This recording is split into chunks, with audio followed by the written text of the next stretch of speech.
Hello friends, Radhe Radhe, जय श्री कृष्णा। आज हमारे शैन बाबू का इम्प्रेशन है और हम सब जो हैं एकदम बहुत ही एक्साइटमेंट के साथ उनकी इम्प्रेशन की तैयारियों में लगे हुए हैं। सुबह से ही हम लोग 4 बजे 5 बजे से ही जगे हुए हैं। रात में भी काफ़ी तैयारियां हमने की थी और सुबह भी हमारी खूब सारी तैयारी चल रही थी।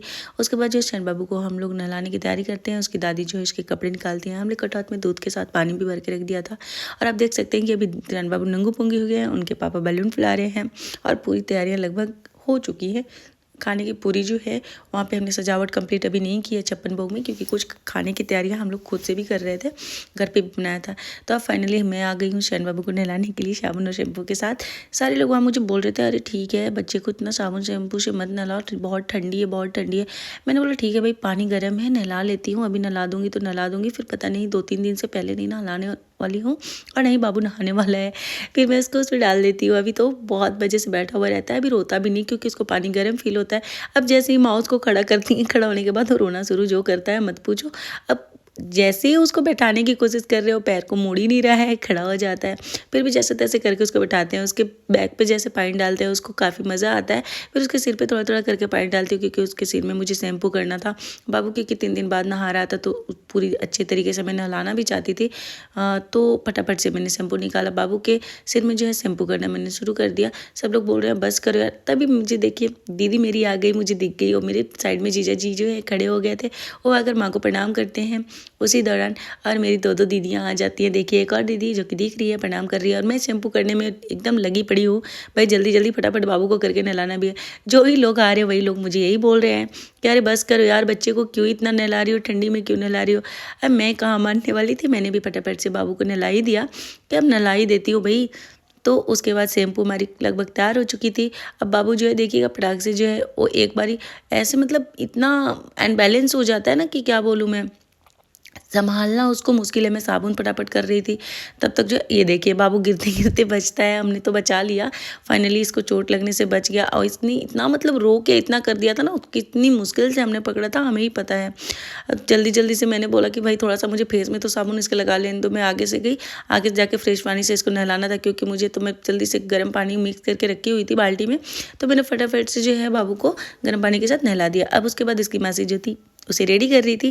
और ये देखिए एक कुर्ता जो और धोती देख रहे हैं आप, पीला पीला कलर के, हमने सारे ने हम इसके पापा सब ने जो है पीला पीला कलर का ही कुर्ता पजामा डिसाइड किया था पहनने को, तो वही पहना और बाबू बहुत ही प्यारा लग रहा था। फाइनली हम लोग जो ये देखिए कि हम लोग का गेटअप बिल्कुल रेडी हो चुका है, जो कि शैन के बाबू के इम्प्रेशन के लिए हमने पीछे बैकग्राउंड लगाया है। और ये सारी चीज़ें सारी तैयारियाँ हमने खुद से की थी। और फटाफट से हम फिर उसके बाद पूजा पे बैठ जाते हैं, क्योंकि पूजा के बाद जल्दी से हम लोगों को बाबू का इम्प्रेशन भी करना था। तिलक लगाने के बाद ऐसे दौड़ के अनुदी आती है जैसे कि बाबू को भी तिलक लगाइए पंडित जी, क्योंकि इम्प्रेशन तो इसी का है। पंडित जी बोलते हैं हाँ हाँ क्यों नहीं, इसी का इम्प्रेशन है, लगा ही देते हैं। उसके बाद शैन बाबू लगा कर चले जाते हैं, दौड़ भाग के लेके चली जाती है। अब हम लोग पूजा की तैयारी कर लेते हैं। उसके बाद फाइनली हम लोग का पूजा कंप्लीट होने के बाद आरती होने लग जाता है। आरती फटाफट से हम लोग करते हैं, क्योंकि पंडित जी हम लोग को ये भी बोल रहे होते हैं कि भाई जल्दी जल्दी सारी चीज़ें कीजिए। 1:15 बजे तक ही जो है बाबू का अन्नप्राशन का जो टाइमिंग है वो 1:15 तक ही है, तो इसलिए मुहूर्त के हिसाब से ही अगर अन्नप्राशन कर लिया जाए तो बहुत अच्छा होगा। तो हम लोग भी फटाफट से आरती करने लग जाते हैं।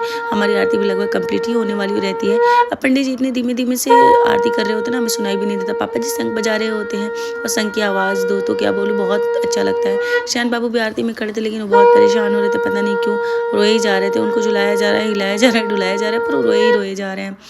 और हम लोगों की आरती जो है अभी थोड़ी सी लंबी चलेगी, क्योंकि आरती हमारी भी कंप्लीट नहीं हो रही थी। और अभी मैं तो क्या बोलूँ, बहुत एक्साइटेड थी, आरती कर रही हूँ, लेकिन मेरे दिमाग में यही चीज़ें चल रही थी कि ओ भाई साहब अब मेरे मतलब बच्चे की जो है कंप्लीट हो रही है फाइनली आरती हमारी। उसके बाद जो है उसको खिलाया जाएगा। अब वो देखती हूँ मैं कैसे खाता है, वो देखने के लिए मैं इतनी एक्साइटेड थी ना दोस्तों, क्या बताऊँ। हाँ एक चीज़ और, आप लोग कमेंट में मुझे बताइएगा जरूर कि मेरी ये सजावट अन्नप्राशन से रिलेटेड जो मैंने की है आप लोगों को कैसा लगा। पापा जी मुझे बता रहे थे कि कपूर जल्दी से जलाओ, कपूर हमारी बुझ रही थी। अब उसके बाद जो है ये देखिए हमारे यहाँ का एक रिवाज है, जिसमें कि पंडित जी हमारे बच्चे को सबसे पहले जो है भोग कराते हैं। तो पंडित जी हमारे जो हैं हमारे लड्डू गोपाल को, हमारे बेटे को कुछ दक्षिणा दिए थे, जो कि उनकी पॉकेट में देके रखी हुई है। उसके बाद फिर से हमारे बाबू का जो है अन्नप्राशन का पहला कवर गया। ये देखिए अब बेटा मेरे किस तरीके से वो ले रहा है, ऐसा लग रहा है जैसे पहले से कितने टाइम से भूखा है। तो पंडित जी ने खिला दिया है फाइनली, और बाबू जो है खा रहा है। अब मतलब इसको 5 बार खिलाया जाता है, तो 5 बार ही अलग अलग तरीके से इनको खिलाया गया। खीर खिलाया, तो पंडित जी ने बोला ठीक है ना, खीर से ही मैं 5 बार कर देता हूँ, क्या ही उठने जाऊँगा, क्योंकि सारी सामान तो उधर रखी हुई थी। अब पंडित जी के बाद तो मतलब बाबा की बारी आने वाली है। मेरा बेटा भी पूरा उससे चम्मच लूटने की पूरी तरह से कोशिश कर रहा है कि हाँ मुझे चम्मच दे दो, दे दो। अब बारी आती है बाबा की। बाबा बोल रहे हैं कि मैं क्या खिलाऊं, मेरे लिए कुछ और लाएंगे क्या? हम लोग बोलते हैं नहीं पापा जी, खीर खिला दीजिए अगर ऐसी कोई बात है तो ये देखिए उसके बाबा जो हैं उसको खीर खिला रहे हैं। और ऐसा लग रहा है कि बाबा का हाथ पकड़ लेता है बाबू और बोलता है बस अच्छे से खिलाइए दादाजी, अच्छे से खिलाइए, मैं खा रहा हूँ ना। वो खाता कुछ नहीं है, बस उसको ये लगता है कि मेरे मतलब चम्मच है मेरे मुंह में जा रहा है, उसको पकड़ने की वो कोशिश करता है, बाकी वो क्या ही खाएगा। तो अभी तो उसको सब कुछ ना नया नया पहन, जो भी चीज़ें देखता है ना उसको पकड़ता है। उसके दादाजी इसको गोद में लेके खिला रहे थे, बहुत खुश थे, इतने एक्साइटेड दिख रहे थे, सारे लोग इतने खुश थे ना उसको। मतलब वो जिस तरीके से कर रहा था ना, मतलब ऐसा लग रहा था कि वो खुद से उठ के खा लेगा। वो चीज़ ना देख के मतलब हमारी खुशी का तो कोई अंदाज़ा नहीं था। हम इतनी खुश थे कि मतलब क्या ही बोले। फाइनली हम लोग जैसा मतलब सोच रहे थे वैसा मतलब सब कुछ बहुत अच्छे से हो गया। मेरे बेटे ने बहुत अच्छे से सारी मतलब जो लोगों ने दिया ना वो सब चीज़ को थोड़ा चख लिया था। फाइनली हमारी बारी आती है तो हम मम्मी पापा दोनों जो है हम लोग जाते हैं, हम लोग बाबू को दाल और चावल और सब्जी का टेस्ट कराते हैं, क्योंकि मीठा भोजन तो हो चुका था, अब नमकीन भोजन की बारी थी। तो फाइनली वो रोने लग जाता है खाने के बाद, उसको तीखा लग जाता है। अब जो है इसके बड़े पापा अब जो है बाबू